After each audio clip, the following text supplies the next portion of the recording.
और कई लोग उसमें जो आदिवासी लोग थे उनके आंखों से भी आंसू निकल गए। प्रकृति के रक्षक या प्रकृति पूजक आदिवासियों का विरोध को दरकिनार करके यह उद्घाटन किया गया है। मात्र बाबा कार्तिक उरांव का नाम से फ्लाईओवर का उद्घाटन कर देने से हमारी पीड़ा कम नहीं हो जाती है, बल्कि हम अपने आप को और अपमानित महसूस कर रहे हैं, प्रताड़ित महसूस कर रहे हैं कि आदिवासी तुम निकलो, तुम्हारी जमीन है, तुम अपनी भाषा, परंपरा, संस्कृति के साथ तुम निकलो सड़क पे और अपनी उपस्थिति दर्ज करवाओ। विपक्ष का कोई एक नेता वहां मौजूद नहीं था, विधायक तक मौजूद नहीं थे, रांची के सांसद भी उपस्थित नहीं थे। हमारा रैंप को हटाने का मांग हमेशा बना रहेगा। क्या ये योजनाएं जो रांची वासियों के लिए, रांची के लोगों के लिए महत्वपूर्ण है, वह राजनीति की शिकार होती जा रही है? झारखंड में राजनीतिक वर्चस्व की लड़ाई में क्या यहाँ की विकास योजनाएं भेंट चढ़ रही है? दोस्तों नमस्कार, जीटी रोड लाइव देख रहे हैं आप और मैं हूं शैलेंद्र सिन्हा। चर्चा में बात आज राजधानी के विकास की। राजधानी रांची में, जैसा कि आप सभी दर्शक जानते हैं, जो विश्व पर्यावरण दिवस के मौके पर चिर प्रतीक्षित सिरमटोली फ्लाईओवर का मुख्यमंत्री हेमंत सोरेन ने उद्घाटन किया। इस उद्घाटन से 24 घंटे पहले ही आदिवासी संगठनों ने इसी फ्लाईओवर के विरोध में, इससे जुड़े हुए रैंप को लेकर के, मसले को लेकर के झारखंड बंद का आह्वान किया था। झारखंड बंद के ठीक अगले दिन सिरमटोली फ्लाईओवर का उद्घाटन कर सीएम ने अपने तमाम विपक्षियों और साथ ही साथ आदिवासी संगठनों के विरोध को एक झटके में धाराशाही कर दिया। यह कहा जा रहा है, यहाँ के राजनीतिक हलकों में भी यह चर्चा है, जो हेमंत सोरेन की यह चाल एक दूर की कौड़ी साबित होगी, क्योंकि मुख्यमंत्री ने इस नए फ्लाईओवर का निर्माण और इसका नाम झारखंड के भीष्म पितामह कहे जाने वाले बाबा कार्तिक उरांव के नाम पर रखने का ऐलान कर दिया। यह ऐलान इसलिए भी महत्वपूर्ण है क्योंकि आदिवासी संगठनों के विरोध में जो एक प्रमुख नाम था या अभी भी है, गीताश्री उरांव का, जो कांग्रेस की नेत्री हैं और साथ ही साथ झारखंड की पूर्व शिक्षा मंत्री रह चुकी हैं, उनका सीधा संबंध कार्तिक उरांव के साथ है। कार्तिक उरांव उनके पिता हैं। तो ऐसे में जब अब इस नए फ्लाईओवर का नामकरण कार्तिक उरांव के नाम पर हो गया है, इस मुद्दे को लेकर के गीताश्री उरांव का क्या स्टैंड? सिरमटोली सरना बचाओ संघर्ष मोर्चा, आदिवासी बचाओ मोर्चा के द्वारा जो 4 जून को जो झारखंड बंदी हुई थी, उसकी समीक्षात्मक बैठक ही है ये, और उसमें हम लोग सारी चीज़ें जो किस तरह से हुई और कैसे हम लोग को क्या होना चाहिए था, उस पे चर्चा हुई। और साथ ही साथ जो बिल्कुल अगले दिन ही 5 जून को जिस तरह से झारखंड के मुख्यमंत्री द्वारा जो बड़े ढके तौर पे, गोपनीय तौर से सारी तैयारियां चल रही थी, लोग कयास लगा रहे थे कि किस दिन उद्घाटन होगा, तो वो अचानक आया कि 5 तारीख को होगा। और 5 तारीख को उद्घाटन की बात तो आ गई सामने, और जिस तरह से सारा जो हुआ है वहाँ पर ये भी पता चला कि उस उद्घाटन में आम जनता जो और वहाँ की स्थानीय जो सिरमटोली है, उस दिन बृहस्पति का दिन जो बहुत खास होता है हमारे सरना समाज के लिए, उस दिन उनको रोक दिया गया था सरना स्थल में भी जाने के लिए। जो अपनी वो पूजा करना चाह रहे थे, जल ढालना चाह रहे थे, वो सब पे रोक लगी थी, इसलिए क्योंकि मुख्यमंत्री जी का उद्घाटन उस दिन फ्लाईओवर का करने का कार्यक्रम था। और वहाँ पर जो लोग, स्थानीय लोग आदिवासी समाज के लोग बहुत छोटी प्रतिशत में थे और कई लोग उसमें जो आदिवासी लोग थे उनके आंखों से भी आंसू निकल गए कि ये किस तरह से ये सारा कुछ जो किया जा रहा है, क्योंकि कहीं ना कहीं सभी आदिवासी जो है इस आंदोलन से बहुत भावनात्मक रूप से जुड़े रहे हैं और इसीलिए स्वतः ही इस आंदोलन को तेज करने के लिए सब जुड़े रहे। मात्र बाबा कार्तिक उरांव का नाम से फ्लाईओवर का उद्घाटन कर देने से हमारी पीड़ा कम नहीं हो जाती है, बल्कि हम अपने आप को और अपमानित महसूस कर रहे हैं, प्रताड़ित महसूस कर रहे हैं, क्योंकि बाबा कार्तिक उरांव ने जिस उद्देश्य से सिरमटोली सरना स्थल को अतिक्रमण मुक्त करा के उसको उसके मूल रूप में पुनर्स्थापित किया था 60 के दशक में, और जो 1970 में जो उन्होंने सरुल शोभा यात्रा जिस उद्देश्य से कि आदिवासी तुम निकलो, तुम्हारी जमीन है, तुम अपनी भाषा परंपरा संस्कृति के साथ तुम निकलो सड़क पे और अपनी उपस्थिति दर्ज करवाओ, और इसीलिए उन्होंने हातमा जो हमारे लिए एक और बहुत ही बड़ा धार्मिक मान्यता का एक सरना स्थल है, वहां से खुद उन्होंने पैदल चल के जो है सिरमटोली सरना स्थल का जो उन्होंने यात्रा की थी, और उसी समय से जो है लोगों के वो जो है केंद्रीय सरना समिति स्थल के रूप में वो स्थापित हो गया। अगर मुख्यमंत्री जी के मन में जरा सा भी अगर उनके प्रति सम्मान था, उन्होंने सम्मान देने की बात की कार्तिक बाबू को, तो वो उस रैंप को जब हमने मांग उठानी शुरू की थी उसी समय गंभीरता पूर्वक उसको हटाने की योजना बनाते, मगर लगातार टाल मटोल की जो उन्होंने रणनीति अपनाई और ये सोच रहे हैं कि कार्तिक उरांव जी के नाम से फ्लाईओवर का नामकरण करके हमने कोई राजनीतिक मास्टर स्ट्रोक अपना किया है, मारा है, तो ये उनकी अपनी समझ है, मगर रणनीति हमारी आज भी वही है। मैंने कहा ना कि कार्तिक बाबू का जो उद्देश्य था उसको उन्होंने धाराशाही कर दिया, तो उसको महिमा मंडित करने की तो कोई बात ही नहीं होती है यहाँ पर। तो हमारा रैंप को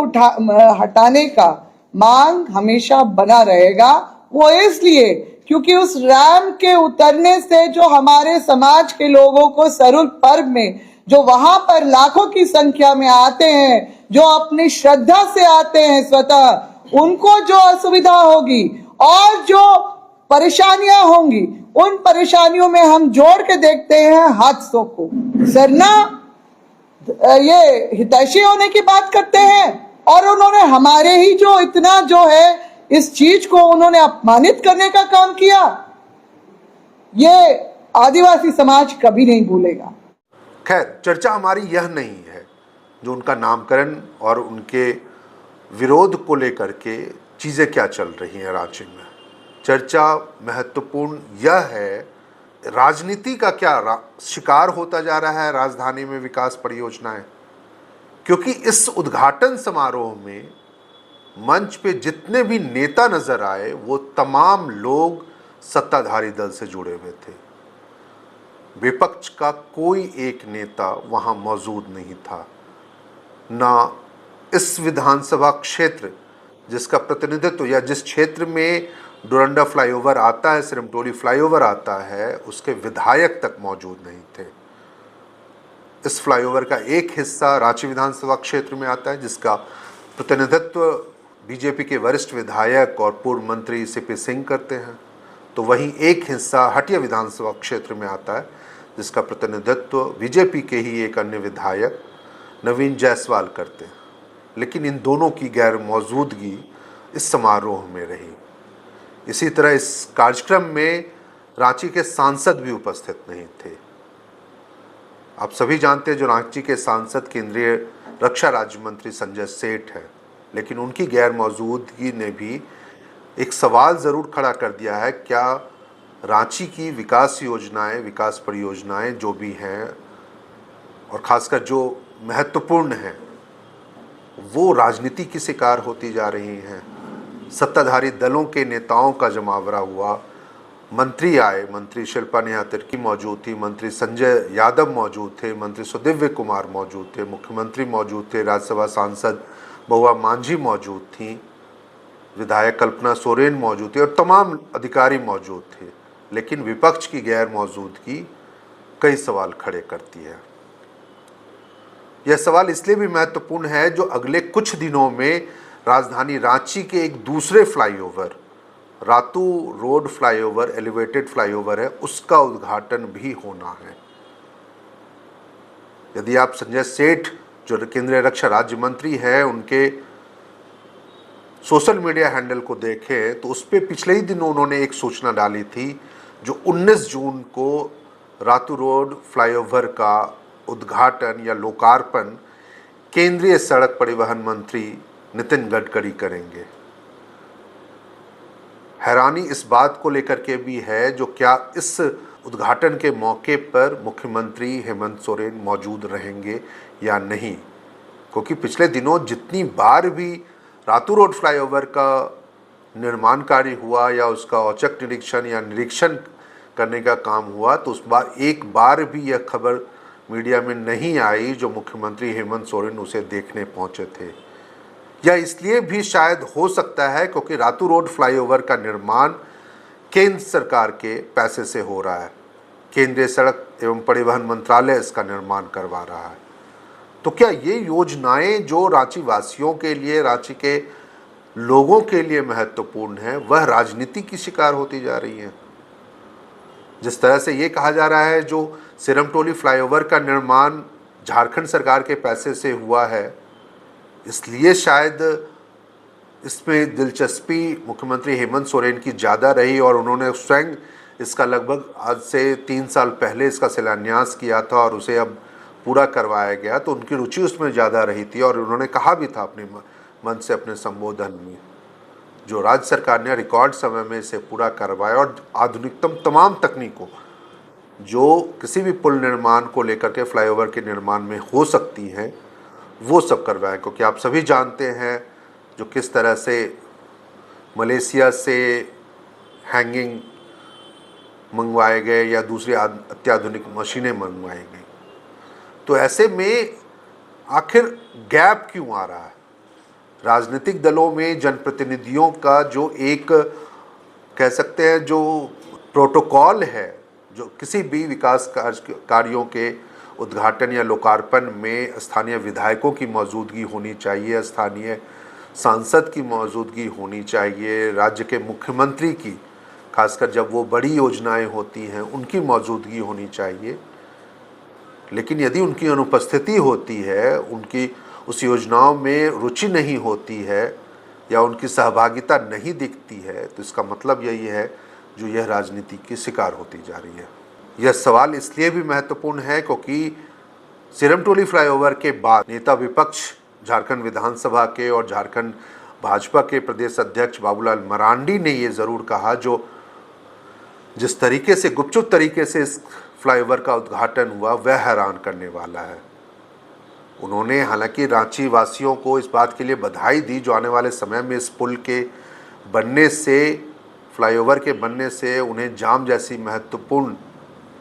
या जो मुश्किलें आ रही थी उससे उन्हें छुटकारा मिलेगा। लेकिन आनन फानन में आदिवासियों के